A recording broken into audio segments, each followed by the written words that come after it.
guys, if you're new to Deception Bytes, hit the like and subscribe button and be sure to hit the bell to be notified of future videos. If you wish to support the channel, the links are in the description below. Now, fasten your seatbelt. Here we go. Okay guys, I'm back and it's Thursday, February 21st and it's 11:04 p.m. Eastern Time.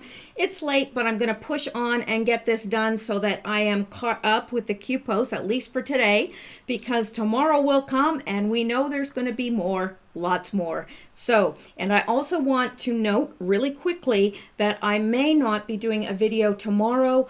If not, I will catch up on Saturday. I've got a very, very busy day, very jam-packed, and so I'm not sure, but I'm going to try my absolute best to get a video done tomorrow if Q posts. So, but if for some reason I don't, you'll know that it's nothing, I'm not sick or anything like that. So, okay, I know some of you guys worry about me and it's so sweet, but anyway, so let's just jump right into Q and get this on the road. Now, that's not where I want to be. I had to look up skiff because I always get the first word wrong. It is sensitive, compartmented information facility. I don't know why, but I always want to say secret compartmented information facility. So anyway, I had to look that up, but here we are. Now, I'm picking up exactly from where we left off in the last video, and this is the next drop. There's a link to a Twitter account, and I have clipped that out just so that it saves us a little bit of time. And this person says, now this is a Q proof. And it says skiff, and then in kill brackets, DC capital. Now, remember when, now let me make this a little bit bigger for you tiny phone people. Not that you phone people are tiny. It's just that you've got little, smartphones. Really, how smart are they? Okay, so we've got this, and this was posted by Q, and he said narrative shift, nation on alert. Now this was a while back. Narrative shift, nation on alert, firing Rod Rosenstein equals block Mueller. Firing Rod Rosenstein set up to firing Mueller. Firing Rod Rosenstein equals red line. Then he said, what was the Senate confirmation vote regarding Rod Rosenstein? Why did Rod Rosenstein beg Ryan to block the FISA memo from the Congressional Review? Further advancement. Real time 7 congressional members plus 3 senators plus 2 former Obama senior officials plus 4 outside contractors. No C /top / sensitive level clearance at SCIF in the DC Capitol. Top secret clearance is mandatory for a SCIF. You cannot enter a, see, I always forget the word, sensitive, compartmented information facility unless you have top clearance. So now Paul Sperry says, breaking. McCabe said Rosenstein tried to kick out GOP Representative Nunes, head of the House Intel Committee, from the Capitol basement SCIF, where he and McCabe briefed the Gang of 8 about opening an espionage and obstruction investigation on Trump in May 2017. Now, he did this on, he posted this actually on the 20th, which was yesterday, to Twitter. And it's interesting because, yeah, this is a Q proof because Q told us this a long time ago. Isn't that interesting? Very, very interesting. So, yeah, there is a Capitol basement SCIF, and so interesting. Said, and there were people involved there that did not have the proper clearance. So, yeah, very interesting. Anyway, let's go on here and see what Q is telling us. He says, what is the process to enter a SCIF? Well, if you remember, Back when Q started posting, he was talking about skiffs, and he was saying that you have to leave your phone outside, you have to sign in. First of all, you have to have the proper security clearance. You've got to sign in. You can't take a phone. You can't take anything that you could record with, or any recording equipment of any sort. You have to read it there. Whatever you're reading in the skiff, you have to do it there. You're not allowed to take material out.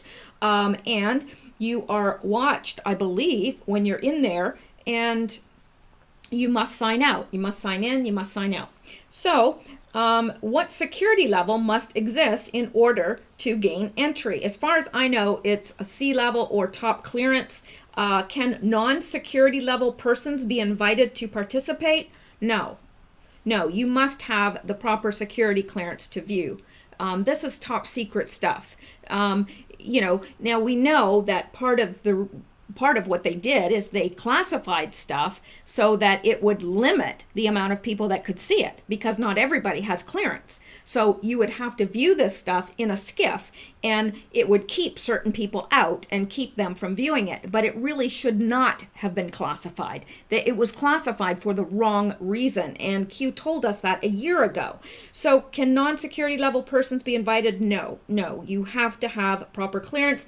Do logs exist for each designated meeting? Yes, absolutely they do. Do logs record time in, time out, who in, who out? Absolutely. Absolutely. Control of these skiffs is very, very managed. It's top secret stuff in there. They don't want just anybody to be able to see it. They have to know who's seeing it, when they're seeing it, why, probably. And they're not allowed to take a phone or anything else in there to record anything. They have to read it there, leave it there, and leave and sign out.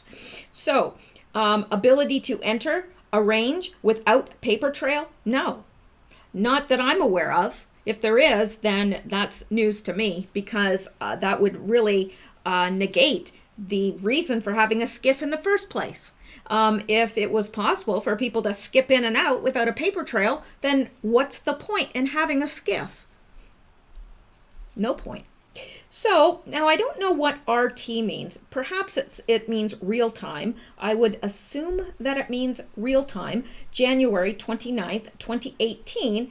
And he's telling us right away that this is not for us. He is giving this direction to someone else. We don't know who it is, but he's giving it to someone else, because he's saying not for anons, because he doesn't want us trying to research something that we do not have the ability to find out anyway. So he's sending this to someone, January 29th, 2018. That's the real time. Identity or identify January 29th, 2018, and run back 1 to 2. And then again, he's saying not for anons. This isn't for, he's saying this isn't for you guys, because you don't have access to that information anyway. So he is directing someone else, and he's letting us know, look, don't, you'd be banging your head against a brick wall. You can't find this information. So he lets us know that right away, so we don't waste our time, which is thoughtful, I think. Skiff logs can be very revealing. I bet you they can be. And he said Hussein's United States Secret Service code name is Renegade, or was Renegade. I assume it still is. And they probably retire those code names after a president has been president and is no longer president. But his code name was Renegade. Define renegade. It's a noun. It means a person who deserts and betrays an organization, country, or set of principles. Synonyms: traitor, defector, deserter, turncoat, betrayer, Q. Yes, all good words to describe Hussein, don't you think? I think. I don't think that there's ever been a bigger traitor, but maybe Hillary gave him a run for his money, didn't she? So I guess we'll find out in due time. All right, and here is the next, and this Q is referencing an anon, And this anon says, Elizabeth Coe from Tampa Bay Times here, doing a balanced story on Q for this Sunday's paper. Wanted your input on the biggest thing that happened this week. Will be a fair article. Been following this board somewhat, so save the flaming comments and give honest input. E.K. Elizabeth Coe.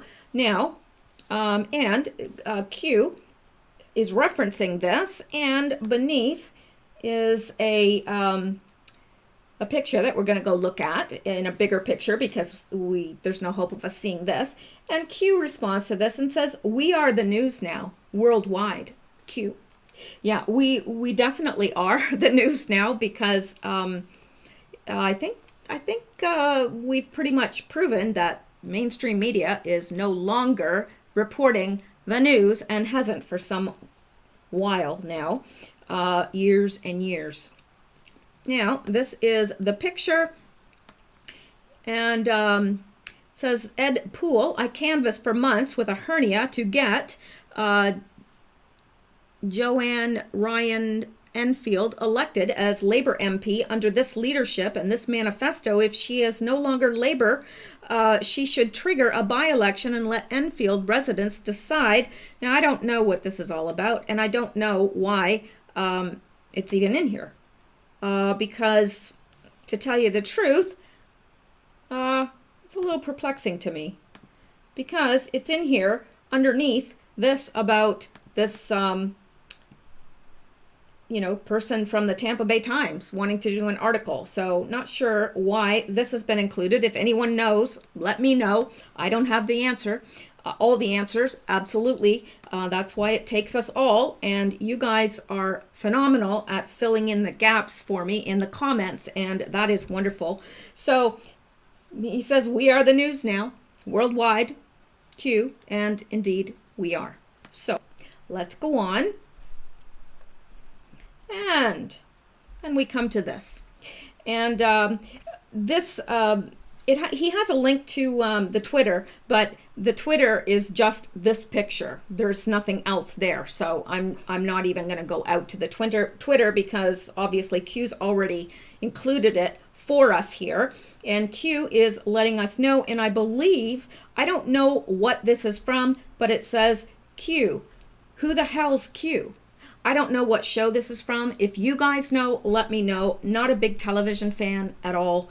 I really read a heck of a lot more than I ever watch. So anyway, if you guys know, this is obviously another TV show that is mentioning Q. So let me know. And it says, be ready for the Q anons. Eyes on increasing each day. You are the news now. Handle with care. Q. So interesting.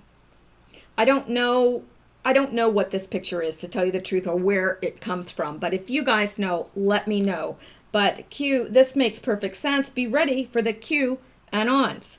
Eyes on. It's increasing each day. You are the news now. Handle with care. Q. And when he says that, there are more and more and more people inquiring about Q. Who is Q?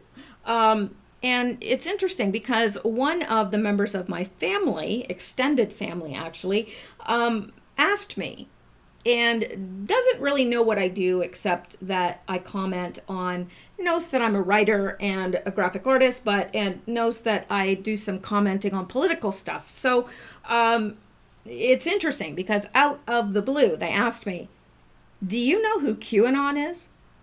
I said, yes. Do you follow Q? Thought that was very, very, very interesting because Q is not well known here in Canada, except for those people that have been awake and are, watching alternate news sources. But you're never going to hear Q on the news here or in the paper or anything else. So yeah, I thought that was really odd, and a really odd question because this person is a diehard liberal, and I'm not sure where he ever heard about Q. So don't know. But anyway, interesting. And yeah, it gives us an opportunity every day when people ask to share what we know and say, look, check it out for yourself. I'm I'm not going to tell you what to believe. Check it out for yourself. If you think it's valid, well, there you go. If not, disregard.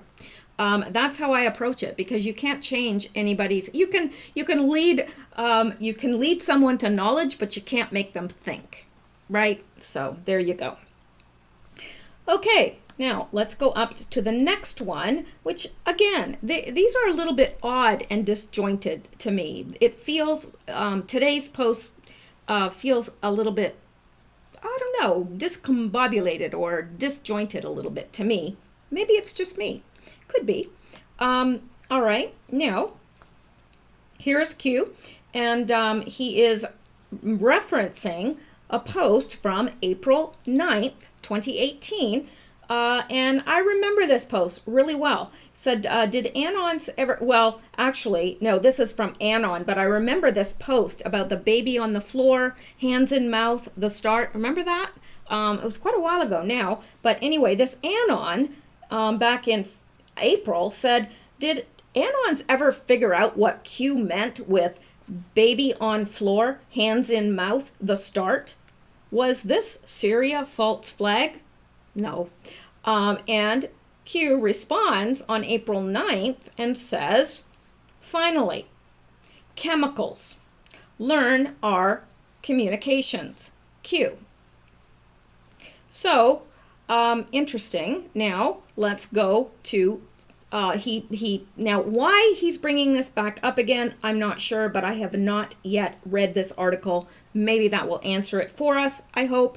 But it's a little odd that he's bringing this conversation up from April 9th, 2018. We're going on a year ago.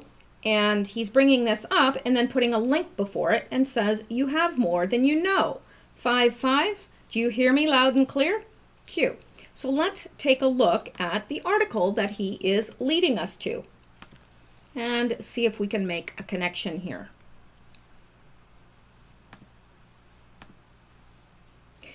Why kids may be at risk from vinyl floors and fire-resistant couches. That from Science News. Chemicals called semi-volatile organic compounds have been linked to health problems. Domestic chemicals, children who grow up in houses with all vinyl flooring or living room sofas that contain flame retardants called PBDEs have higher levels of potentially harmful chemicals in their bodies than other kids, a study finds. Washington, home decor like furniture and flooring may not be notorious polluters like gas guzzlers, but these indoor consumer products can also be significant sources of potentially dangerous chemicals.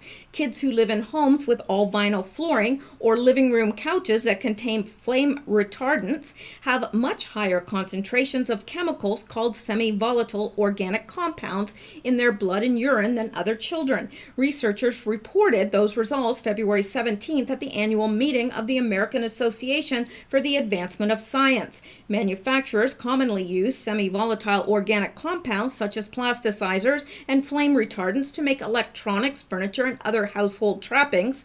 Many of these chemicals have been implicated in adverse health outcomes in children, things like ADHD, autism, even cancer. Environmental health researcher Heather Stapleton of Duke University said in a news conference, "It is important that we understand the primary source of these chemicals in the home." Stapleton and her colleagues investigated the in-home exposure to semi-volatile organic compounds of 203 children aged 3 to 6. The team collected dust and air samples along with small pieces of items like couch cushions from the kids' homes.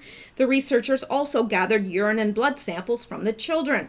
Children living in homes with all vinyl flooring had concentrations of the byproduct of the plasticizer benzyl butyl phthalate in their urine of about 240 nanograms per millimeter on average. Meanwhile, kids living in homes with no vinyl flooring had only about 12 nanograms per millimeter on average. Children with the highest exposure showed 20 to 40% of the reference dose for benzyl butyl phthalate that is the highest daily dose that the U.S. Environmental Protection Agency considers safe to ingest without negative consequences over a person's lifetime. The benzoyl phthalate, I don't know how I'm pronouncing the last word, exposes that Stapleton's team found were lower than the EPA's safety threshold, but it's unclear how the levels of this chemical in children's bodies would change over the course of several more years. Stapleton says contact with this chemical has been linked to respiratory and reproductive disorders. Children from homes with living room sofas that contain flame retardant polybrominated diphenyl ethers, or PBDEs, had concentrations of these compounds in their blood serum of about 108 parts per billion on average, about 7 times higher than other kids. Stapleton's team still needs to assess how these concentrations compare with the EPA's reference dose. Exposures to PBDEs have been linked to several cognitive problems, such as much lower IQ and hyperactivity, as well as cancer and other diseases.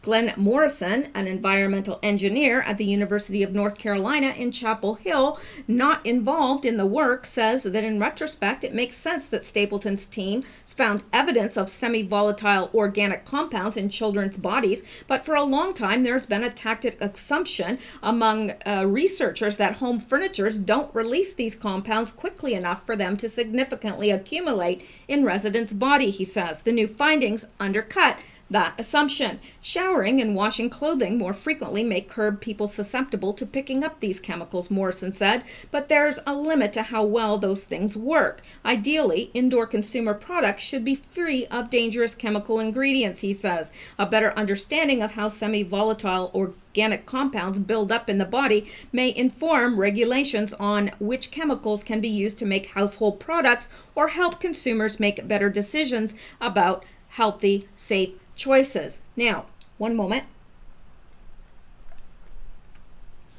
All right.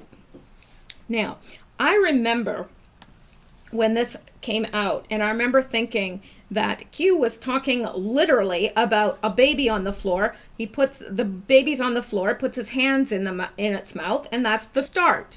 Well, I think that Q was literally talking about chemicals, but I don't think it had anything to do with Syria. And he said, finally, chemicals learn our communications. But he wasn't talking about Syria. Obviously, he was talking about these chemicals that are in the couches and vinyl and other household products that literally accumulate in our body and lead to all sorts of health problems. So why Q is bringing this up right now, I don't know, except that this is a very recent article, in fact, from this month. So perhaps Q is just drawing our attention to this as something that we need to be aware of and something that probably needs to be better regulated in the future. I don't know. What do you guys think about this? What are your thoughts? Let me know in the comments below. And here we are going up to the next one, and Q again leaves us a link to an article and says equal justice under the law or rigged system. Being a Clinton donor really pays off. Q. Well, let's see what he's talking about. Shall we? Of course we shall. Here we go. All right. Federal prosecutors broke law in Jeffrey Epstein case, judge rules. Well, I think we were already aware of that, but interesting that, hang on here. Now, that is a long, let me just skip down to here. Sorry. Okay, federal prosecutors under former Miami U.S. Attorney Alex Acosta broke the law when they concealed a plea agreement from more than 30 underage victims who had been sexually abused by wealthy New York hedge fund manager Jeffrey Epstein, a federal judge ruled Thursday. While the decision marks a victory for crime victims, the federal judge, Kenneth A. Mara, stopped short of overturning Epstein's plea deal or issuing an order resolving the case. He instead gave federal prosecutors 15 days to confer with Epstein's victims and their attorneys to come up with a settlement. The victims did not seek money or damages as part of the suit. It's not clear whether the victims, now in their 20s and early 30s, can, as part of the settlement, demand that the government prosecute Epstein, but others are calling on the Justice Department to take a new look at the case in the wake of the judge's ruling. As a legal matter, the non-prosecution agreement entered into by the U.S. Attorney's Office in the Southern District of Florida does not bind other U.S. attorneys in other districts. They are free, if they conclude it is appropriate to do so, to bring criminal actions against Mr. Epstein and his co-conspirators, said lawyer David Boyce, representing two of Epstein's victims who claimed they were trafficked by Epstein in New York and other areas of the country. And we know absolutely that if Epstein did not have the connection he does to the Clintons, we know for a fact that he would be in jail, in prison right now. Absolutely he would. There's no question about it. And that is what Q is saying. Equal justice under the law? No. Depends on who you are, right?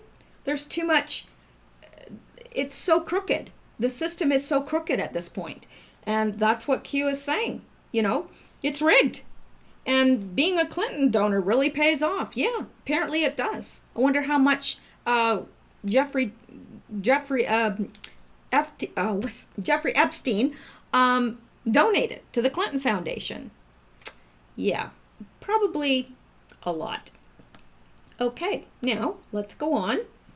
And, we're going to discuss something, this upsets me a lot. The whole Smollett case. And did you guys know that he is Kamala Harris's nephew? Sure is. Isn't that something? And I wonder if she is the one that put him up to it. Wouldn't surprise me. I mean, the whole, Christine Ford thing, that whole thing,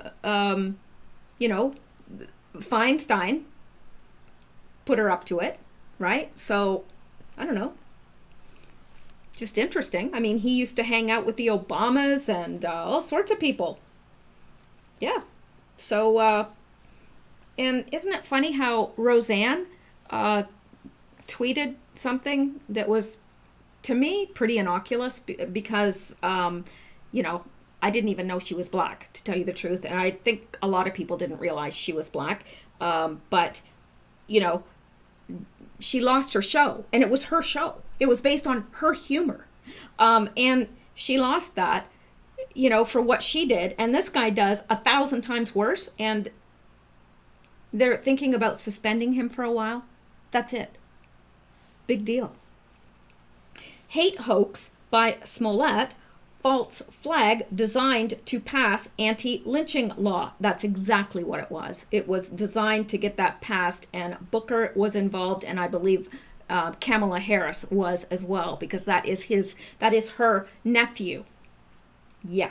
Hate hoax by Smollett, false flag designed to pass anti-lynching law, gets wall-to-wall fake news coverage. Oh, it sure did. Real hate, real violence, and fascism carried out by members of Antifa gets zero coverage. Reconcile. You can't. You can't. 1 = 1. When will the FBI conclude their investigation into Antifa? What happens if the phone records of Smollett leak? Who did he talk to multiple times prior to turning himself in? Political forces at work? Enemy of the people. Q. Yes, political forces are at work. This is completely political. It had everything to do with, political forces and nothing whatsoever to do with a hate crime or racism or homophobia or anything else. it was completely a false flag meant to pass the anti-lynching law. And Q is telling us, obviously, what happens if the phone records leak? So don't you think that that's what Q is threatening here? I would assume so. Q must know that there are phone records, and Q must know that they are available and could be leaked, right? So I think that that's what he's threatening, to tell you the truth. Who did he talk to multiple times prior to turning himself in? Well, we don't know, but I bet you we're going to find out. I bet you any money we're going to find out. And won't that be sweet? I think he owes, I think he owes Trump. I think he owes Trump supporters. I think he owes America in general an apology. And I don't believe that he should have his job. People have been fired for far less. And if he were a Republican and did something like that and tried to blame it on the Democrats and was caught, could you imagine? Could you just imagine? It would be wall-to-wall coverage. It would be coverage 24/7. It would be all over the internet. It would be everywhere. But because he's a Democrat and he, accused the Republicans, nobody really cares, it seems. Not as far as the mainstream media goes. Yeah, they'll be on there going, oh, we should forgive him, and, like they find a way to blame Trump anyway. Basically, it was like, well, if Trump wasn't in office, he wouldn't have had to do that. Absolutely asinine, ludicrous. Honestly, I don't know how these people are able to feed and clothe themselves and get dressed and hold jobs. Really, I don't know. How do they balance their checkbooks and, do things like that? I don't know. Okay, let's go on. Now, here we are, and Q is referencing the post that we just looked at, and beneath it, he puts another link to an article, which we're going to look at in a minute, and it says, notice a trend by liberals plus Democrats. Fake, fake, fake. They will stop at nothing to regain power. Wake up, America, Q. Yeah, could not agree more, and let's go take a look at this. Jussie Smollett's alleged hate crime hoax sheds light on similar phony accusations. Well, let's take a look here. And just one moment, because this is going to start playing, or not. Empire actor Jussie Smollett's alleged hate crime attack unraveled after police reportedly determined he took advantage of the pain and anger of racism to promote his career. I don't think it was to promote his career. I don't think it had anything to do with his career. He might have been paid to do it. I bet you he was. I don't think anybody would go to that much trouble for nothing. And I don't think it had anything to do with his career. Sure, it gave him some publicity, but that's kind of backfired, hasn't it? But I bet you maybe Kamala or Cory Booker passed him a little bit of dough to help them out and get the anti-lynching law passed, which, we all know why they wanted that done. So he took advantage of the pain and anger of racism to promote his career by allegedly paying two brothers to stage the attack against him. He is now facing felony charges for allegedly orchestrating the phony hate crime attack. And well, he should. Here are other recent alleged hate crimes, many of which initially were reported to have been carried out by pro-Trump aggressors that turned out to be completely fake. Ex-Drake student Kissy Ram guilty of lying about racist note.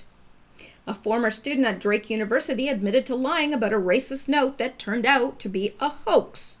Former Drake University student Kissy Ram, 19, I wouldn't want the name Kissy. Really, I wouldn't. But anyway, pleaded guilty in January 2019 for lying about a racist note she originally claimed had been shoved under her dorm room door in Des Moines. Yeah, it's a woman, too. Who would name their girl Kissy? All right, anyway. The Des Moines Register reported in November that some students at Drake University reported notes slipped under their doors, said, "We've decided that we no longer want you on our campus, which means you need to leave or else." The note was slipped after the school was targeted with racist robocalls demanding African American students be expelled to Africa. However, an investigation uncovered that only one of the notes was legitimate and 4 others were copycats of the original note, the Des Moines Register reported in late November. Last month, Ram pleaded guilty to making a false report to a public entity and was ordered to pay a civil penalty of $200, not enough, and perform 50 hours of community service, not enough, and spend a year on probation, not enough. She also was given a deferred judgment, which allows her convictions in the case to be removed from court records if she fulfills her probation terms. That's not acceptable.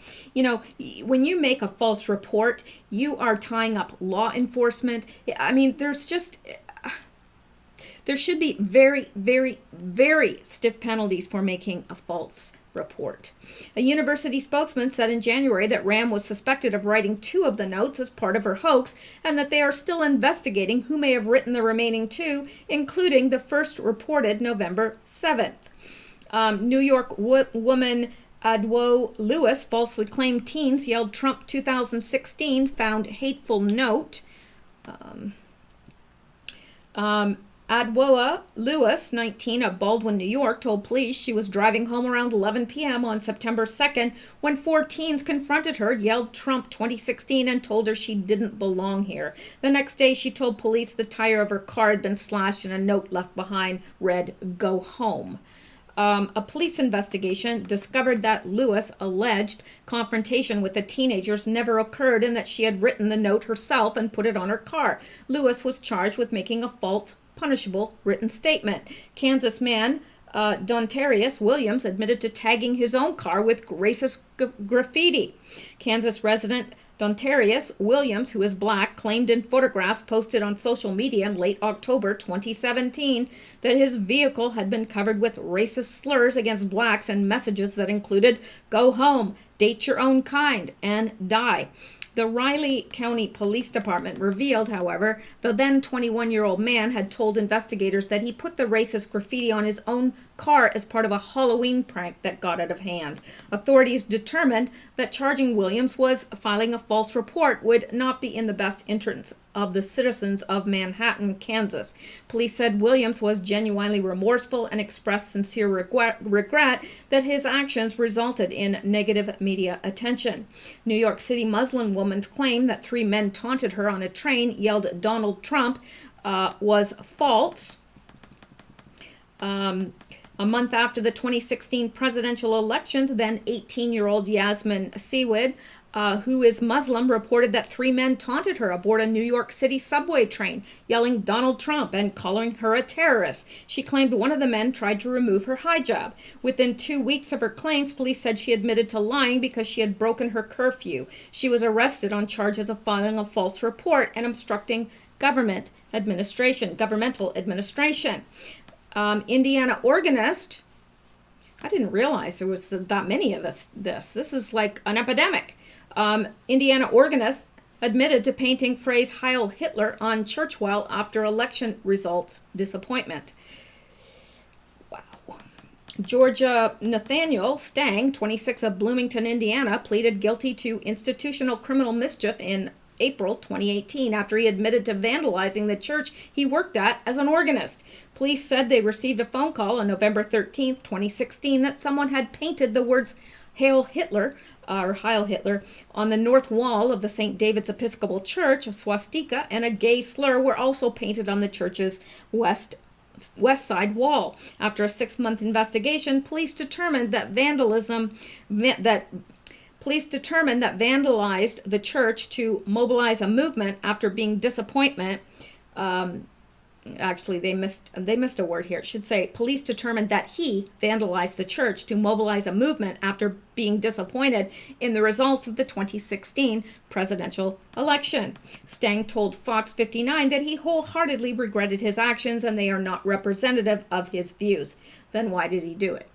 One of the things I regret the most is adding more hatred in the world that really has so much, he said. That already has so much, he said. I don't believe that. He's sorry because he was caught. Ex-Indiana State University professor accused of creating fake anti-Muslim threats. And I'm not going to read every one of these. Former Capital University student fabricated hate crimes to get attention. And American Israeli student made fake bomb threats targeting U.S. Jewish centers in Florida. Wow. So, yeah, I did not realize there were that many. This seems to be ongoing. Why isn't this getting more press? This is the first time I'm hearing about this. So, obviously not getting too much press because I got my nose in the news every day. So, anyway, let's go on. Yeah, they'll stop at nothing to regain power. That's true. Yeah, let's go on. And I love this. Now, this is a picture, and on one side we've got, I like this. Let me make this a little bit bigger for you tiny, tiny phone people. You're not tiny. Your phones are tiny. Maybe you are tiny. I don't know. Maybe you're a tiny person with a tiny phone. More on all this, let's bring in Judge Andrew Napolitano, Where Fox is News that senior coming from? judicial analyst. Good morning to you, Well, that's a little bit delayed, don't you think? Okay, let's get out of there. And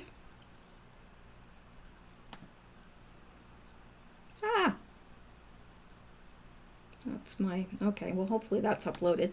Okay, and so here's a picture, and it says, according to the mainstream media, this is Fringe. These people, these normal looking people with Q shirts on, those are fringe lunatics if you listen to the mainstream media. And these people over here, and remember these pictures, oh my gosh, they were hideous, of what was going on in London and with the Trump baby balloon, which, you know, they made it out to be this massive balloon. It wasn't. It was very tiny, actually. And, you know, these people, those are the normal people. Good is evil and evil is good. Black is white and white is black. That's what they're telling us, right? We don't believe it. Okay, and Q says, memes, memes, and more memes. Why are memes so important? Well, memes are important for a number of reasons, but number one, they can slip through the, where they're trying to, oh gosh, my mind is shutting down. Censor us. They're trying to censor us, and it slips through the censors because they would like you to think that they can censor memes and that they can know what the meme is and censor it, but they can't because only the NSA has that ability. They do not have that in the main, out in the normal world. It doesn't exist yet.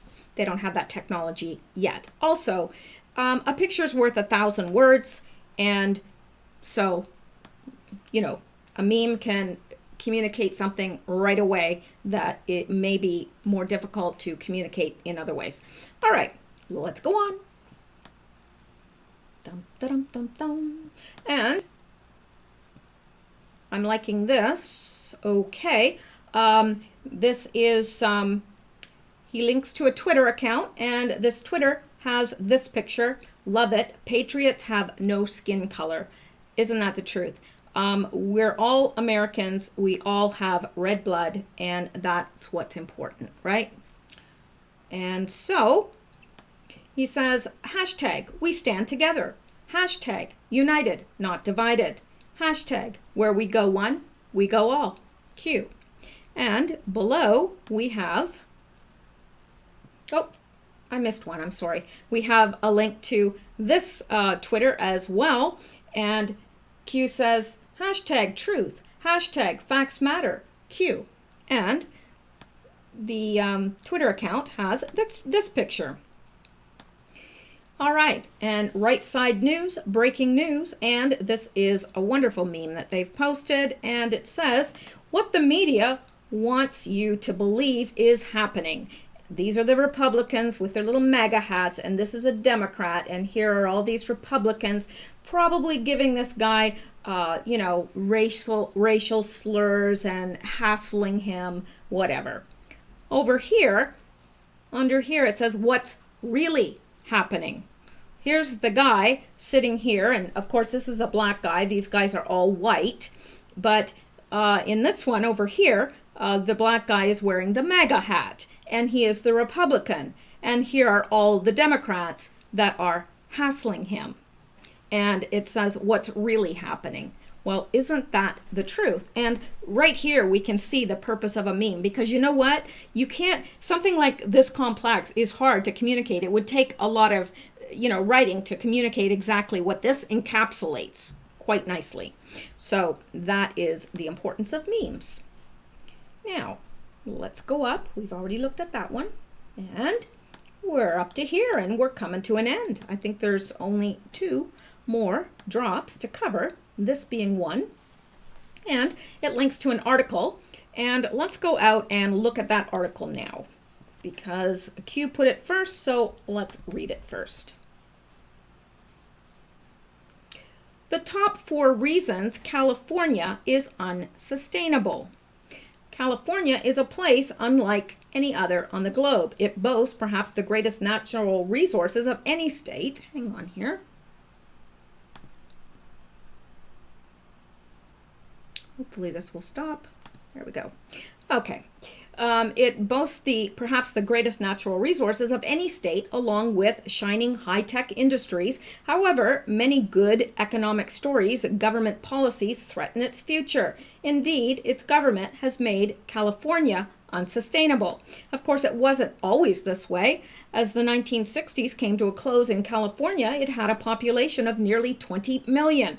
In the decades before, its economic strength afforded the construction of a vast state water project and higher education system that was the envy of the world, matched with a majestic and trade-friendly coastline along with visionary business leaders. California's future seemed secured. No more, and here are the 4 major reasons California is at such great risk. 4. California's infrastructure deficit. The vast state water project was designed for a population not much greater than 25 million. Today, on any one day, California verges on nearly 40 million people within its borders and is projected to reach 50 million, if not higher. In the last 50 years, however, California's infrastructure needs have been ignored.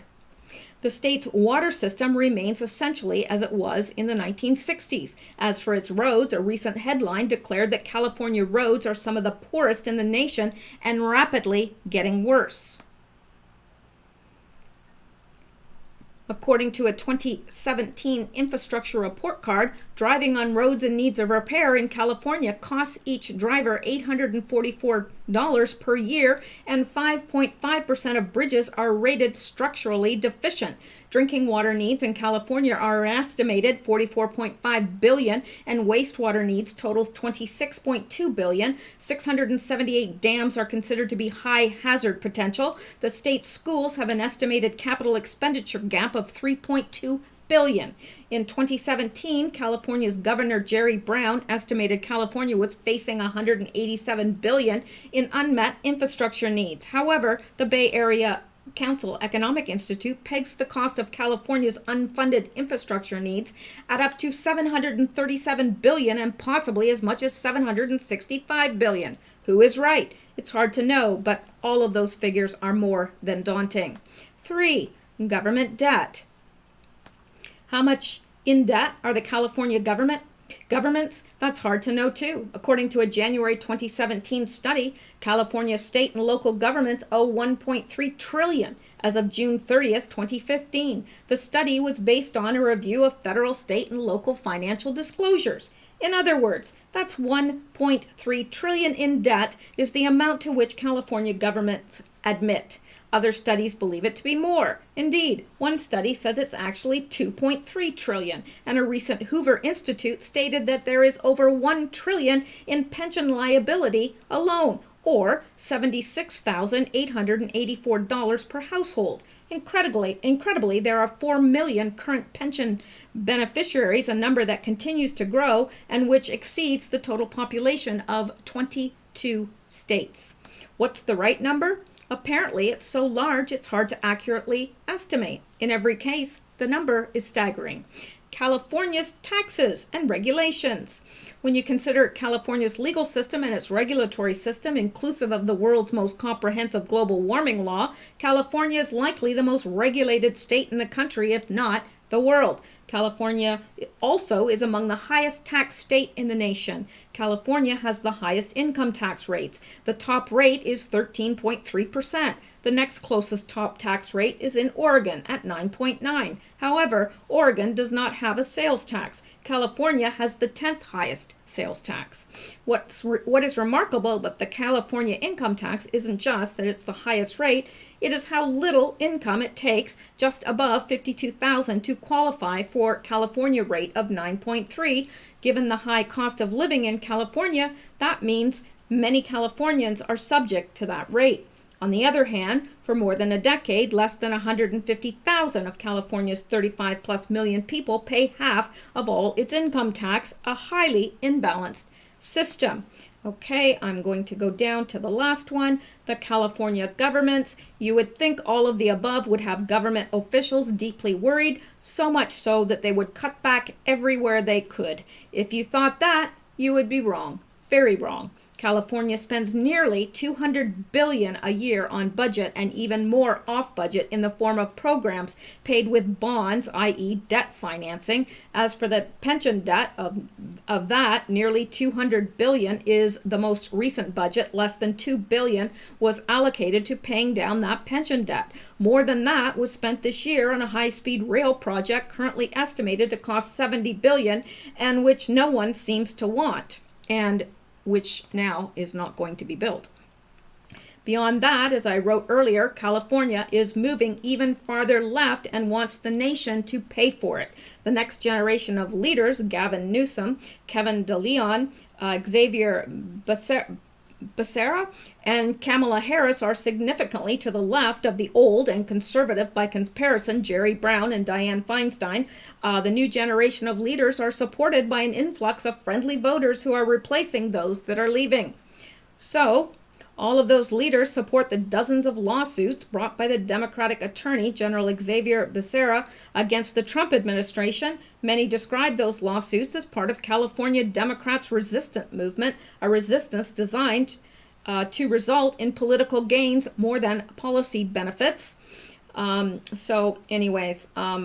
is that. I'm going to end it there because this is a very long article. But I'm going to read this. If you're living in one of the 49 other states, you should learn from the lesson that is California. If you are living in California, there is always the lesson of how Michigan came to be governed by a more centrist government. Of course, that came after the failure of the prior government. For now, however, all its concern for sustainability, foods, and products, California is on a high-speed rail to unsustainability. Absolutely. Now, let's go back.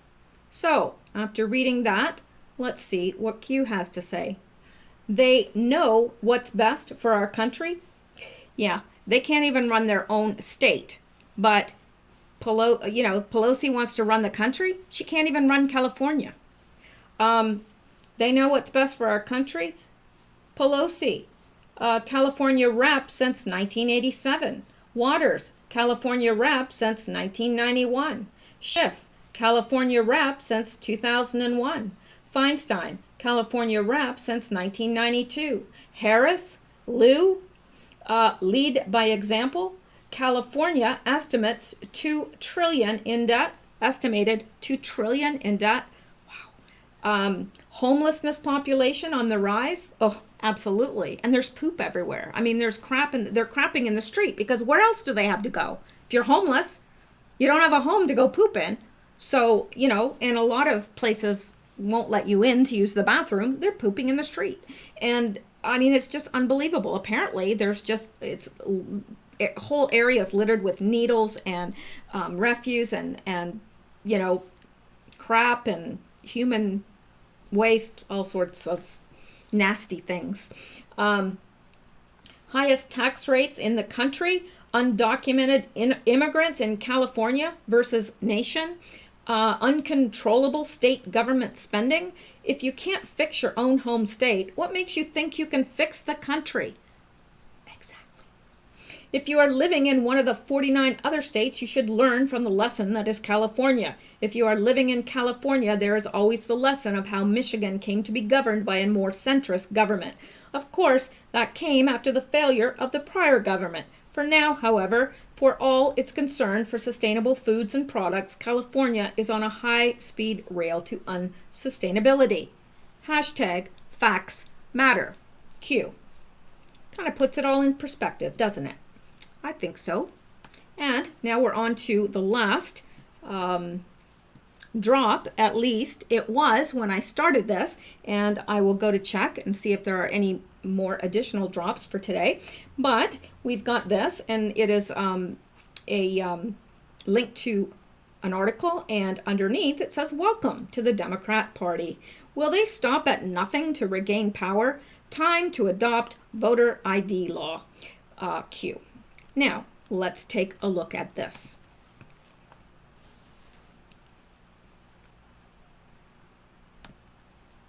Okay, North Carolina orders new U.S. House election after tainted vote. This was just released today. Let's take a look. This is from Reuters.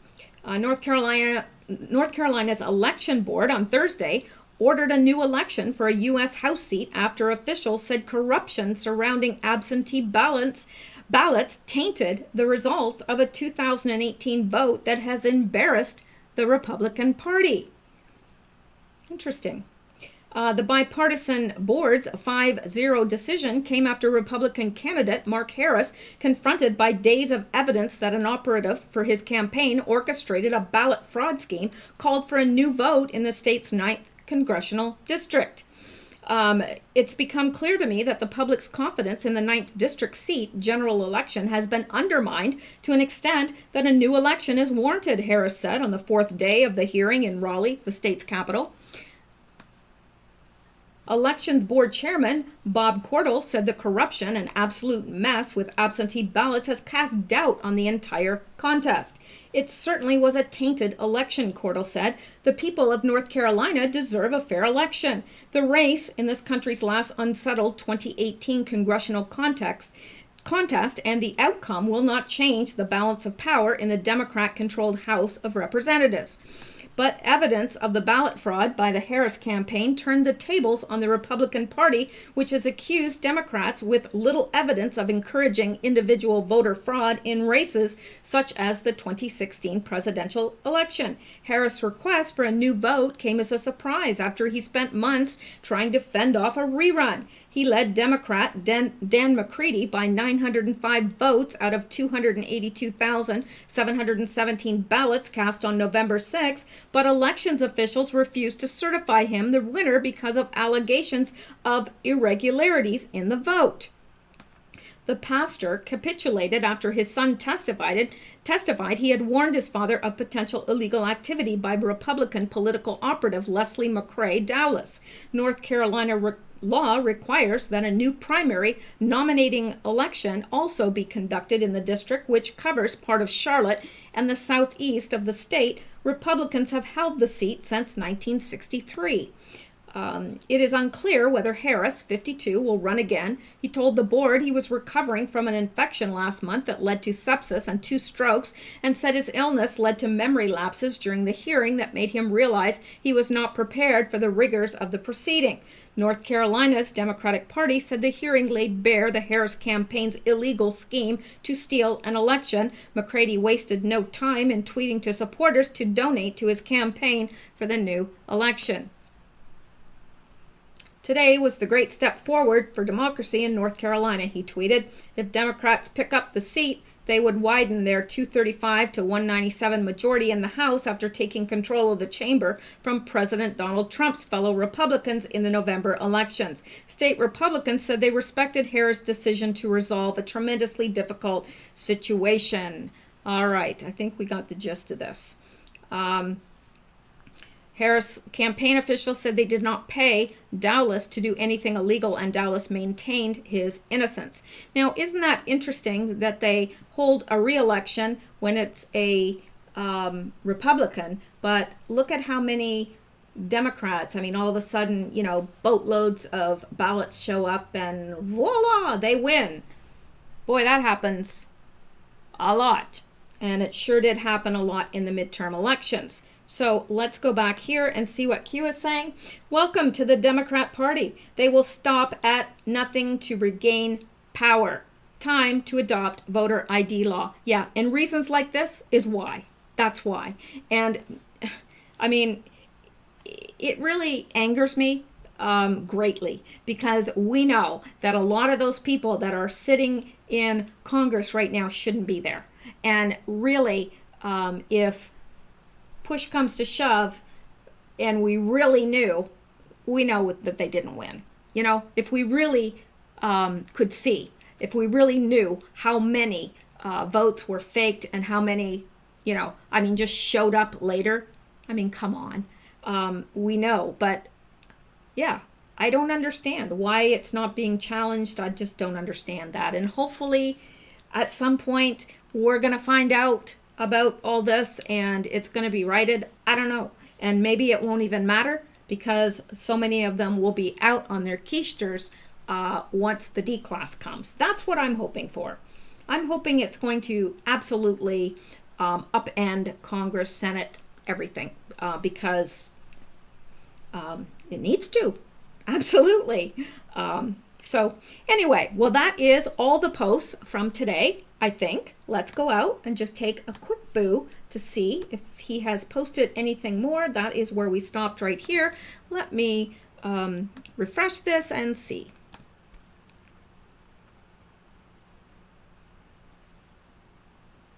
Waiting.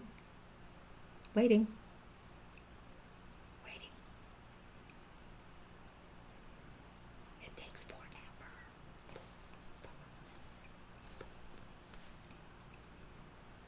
Nope, we're all caught up. Woohoo!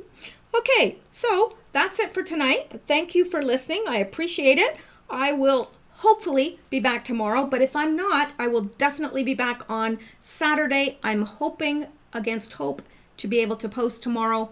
I should get home in time to be able to post, unless Q just does a number and posts like a ton of stuff that needs to be researched, and then it's probably unlikely that I'll be posting. So there you go. I will talk to you guys later and see y'all later, I hope. And thanks for hanging out with me. I enjoy it. Have a good night. Sleep well. Stay safe. And talk to you soon. Good night.